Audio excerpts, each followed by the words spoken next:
तेलंगाना मंत्री जो उस सांसद का ये कहना कि चाहे कहीं वोट तो आएंगे हम ही, यह भी एक स्टाइल, यह भी एक टैक्टिस है।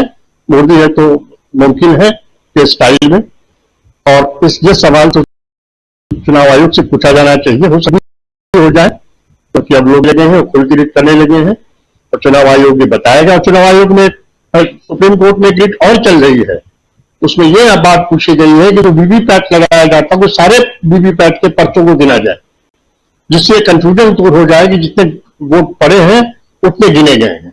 अमूमन ऐसा होता है, कभी कभी वीवीपैट उसके बीच में अंतर आ जाता है कि बहुत सी चीजें हैं। अब समय भी ज्यादा नहीं बचा है, लेकिन फिर भी इतना तो बचा ही है कि चुनाव आयोग से ईवीएम के बारे में, वीवीपैट के बारे में, निष्पक्ष चुनाव के बारे में उनसे बहस हो सकती है, उनसे मांग हो सकती है, उनसे जिद हो सकती है। तो मेरा कहना है कि राहुल गांधी का आत्मविश्वास बहुत है, और निश्चित रूप से जैसा वो कह रहे हैं 2024 में वो एनडीए गठबंधन को हरा सकते हैं, हराएंगे। मेरी शुभकामनाएं हैं और मुझे लगता है कि वो हराएंगे। दीपक जी, क्या ये आत्मविश्वास कुछ ज्यादा नहीं है, या ये आत्मविश्वास अगर देखा जाए तो आया कहां से? राहुल गांधी जो लगातार बातें कह रहे हैं, पहले भी कह चुके हैं, पहली बार नहीं है, लेकिन करगिल में जाकर के ये बात कहना कुछ मायने रखता है, इसलिए भी यहां हम इसकी चर्चा कर रहे हैं। कैसे दिख रहे हैं आप इसको? देखिए राजीव जी, पहले तो एक बार राहुल गांधी ने बाकायदे इशारा किया था, और उन्होंने प्रेस कॉन्फ्रेंस में बताया था कि 2024 के चुनावों में हम चौंका देंगे सबको। मतलब उन्होंने इशारा कर दिया था, लेकिन ये बात जरूर है कि इस समय उन्होंने बहुत ही स्पष्ट रूप से कहा है कि 2024 का जो चुनाव होगा उसमें हम जीतने जा रहे हैं, भारतीय जनता पार्टी को हरा दिया जाएगा। तो इस आत्मविश्वास का कारण जो है, इस बीच की बहुत सारी घटनाएं हैं। वो जैसे जैसे देख रहे हैं कि कांग्रेस है उसमें आत्मविश्वास लौट रहा है, उसका सामर्थ्य बढ़ रहा है, उसमें जवाब देने की ताकत बढ़ रही है, और उसके साथ ही साथ उसका जो अपना जो विरोधी पक्ष का बाकी लोग जो आके उसके साथ जो जुड़ रहे हैं, वो ताकत निश्चित रूप से इसके पीछे है। दूसरी बात आप देखिए कि अवेयरनेस लोगों में कितनी बढ़ गई है। लद्दाख कोई हिंदी भाषी क्षेत्र नहीं है वैसे, लेकिन जब उन्होंने मीडिया की बात की तो एक शब्द सुनाई दिया, किसी ने कहा गोदी मीडिया। जब उन्होंने बताया कि मीडिया को भी इन्होंने खरीद लिया है, तो उसमें एक किसी ने कहा गोदी मीडिया। मतलब ये बात जो है उत्तर से लेकर दक्षिण तक और पूर्व से लेकर पश्चिम तक फैल गई है कि मोदी जी की कार्य पद्धति है वो क्या है। ये बात और है, जैसे और केंद्रीय चुनाव आयोग की कार्यप्रणाली, ईवीएम, इसके बारे में बहुत ही दबी जुबान से ही बात होती थी, और खासकर प्रतिपक्ष जो है वो इसके बारे में बातें कम इसलिए करता था कि लोगों को ऐसा लगता था कि अगर हम ईवीएम की बात करेंगे तो शायद लोग ऐसा सोचेंगे कि देखिए ये पहले से ही हारने जा रहे हैं, इसलिए अभी से ईवीएम का रोना रो रहे हैं। और इस बात का ऐसा माहौल जो है ये मोदी और भारतीय जनता पार्टी के लोग करते भी रहे हैं।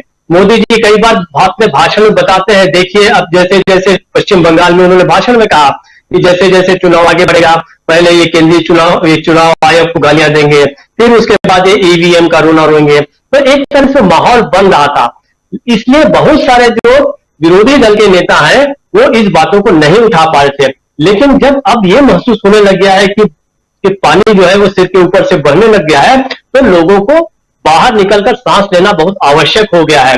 तो इसलिए अब राहुल गांधी जो है वो अपनी बढ़ती हुई ताकत को देखते हुए इस बात को अब उठा रहे हैं। मैं छत्तीसगढ़ पे आऊं जरा, मतलब सीधे लद्दाख पहुंचने की बजाय पहले छत्तीसगढ़ से बात करूं, तो छत्तीसगढ़ में अब ये हो गया है कि यहाँ के लोगों ने सही मायने में कहें तो अब उनका ईडी को लेकर जो डर है वो धीरे धीरे खत्म हो रहा है। अब कार्यप्रणाली ये हो गई है कि ईडी जहां भी छापा मारती है, एक ही उदाहरण दो, विनोद वर्मा के यहाँ जब छापामारी हो रही थी तो जितने देर तक वहां पर ईडी के अधिकारी थे, बाहर खड़े होकर कांग्रेस के लोगों ने बाकायदे भूपेश बघेल का जो है वो जन्मदिन मनाया केक काटकर। और इसके पहले भी हो चुका है, ईडी कार्यालय के बाहर भी लोगों ने ईडी कार्यालय के बाहर भी धरना प्रदर्शन जो है वो कांग्रेस के कार्यकर्ता देने लग गए हैं। मतलब एक तरह से प्रतिरोध जो है वो सामने आने लग गया है। ये सारी चीजें जो है वो धीरे धीरे बढ़ रही है। तो डी अरविंद ने कहा वो लोग जानते हैं, और ये असली बात यह है कि क्या डी बने रहिए, चर्चा अभी जारी है। अरविंद के इस बयान पर इसका क्या संज्ञान चुनाव आयोग लेगा? क्या कांग्रेस जो है इसके खिलाफ जाएगी, या दूसरे प्रतिपक्ष के जो लोग हैं उन लोग क्या इस बात को कितना उठाते हैं, कहां तक ले जाते हैं, ये बात होगी।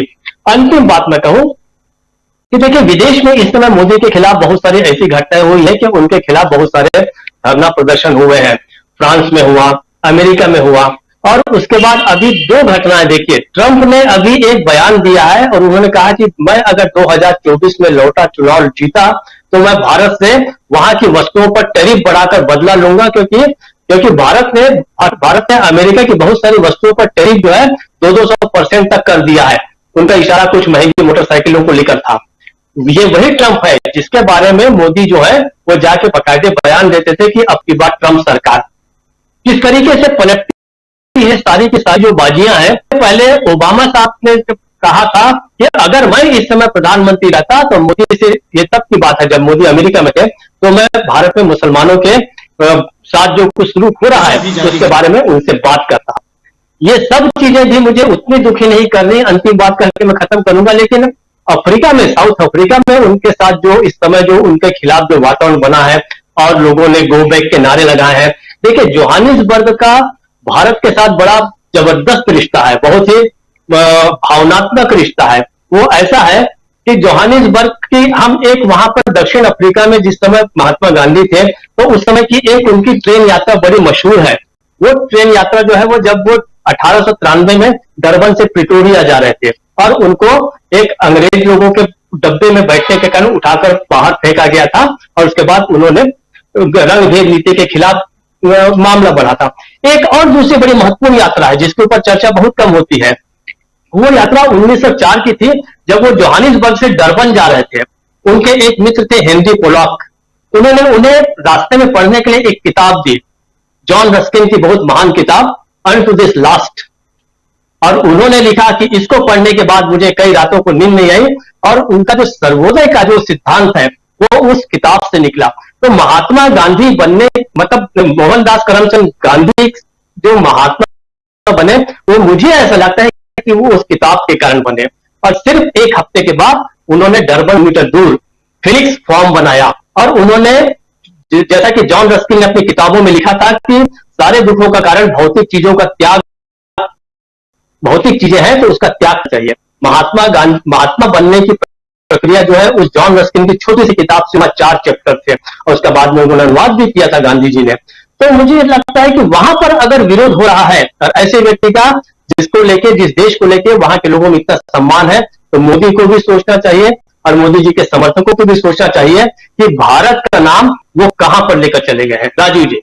जी बिल्कुल, भारत का नाम कहां लेके गए हैं और खासकर दक्षिण अफ्रीका में ये विरोध क्यों हो रहा है देश के प्रधानमंत्री नरेंद्र मोदी का, ये देश के प्रधानमंत्री को सोचना चाहिए, सत्तारूढ़ दल को सोचना चाहिए, विदेश मंत्रालय को सोचना चाहिए। और हम सब चिंतित हैं कि हमारे प्रधानमंत्री इन दिनों जहां भी जा रहे हैं वहां विरोध हो रहा है। चाहे आप याद कीजिए, ऑस्ट्रेलिया गए थे, वहां भी विरोध हुआ था। एक तरफ ऑस्ट्रेलिया में जब वो मिल रहे थे वहां के अपने काउंटर पार्ट से, तो दूसरी तरफ बीबीसी की डॉक्यूमेंट्री दिखाई जा रही थी। उसके बाद अमेरिका गए, वहां भी विरोध, फ्रांस गए, वहां भी विरोध, और आप देखिए कि दक्षिण अफ्रीका गए, वहां भी विरोध। आखिर इतने सारे विरोध एक विश्व गुरु का हो रहा हो तो ये गलत है और ये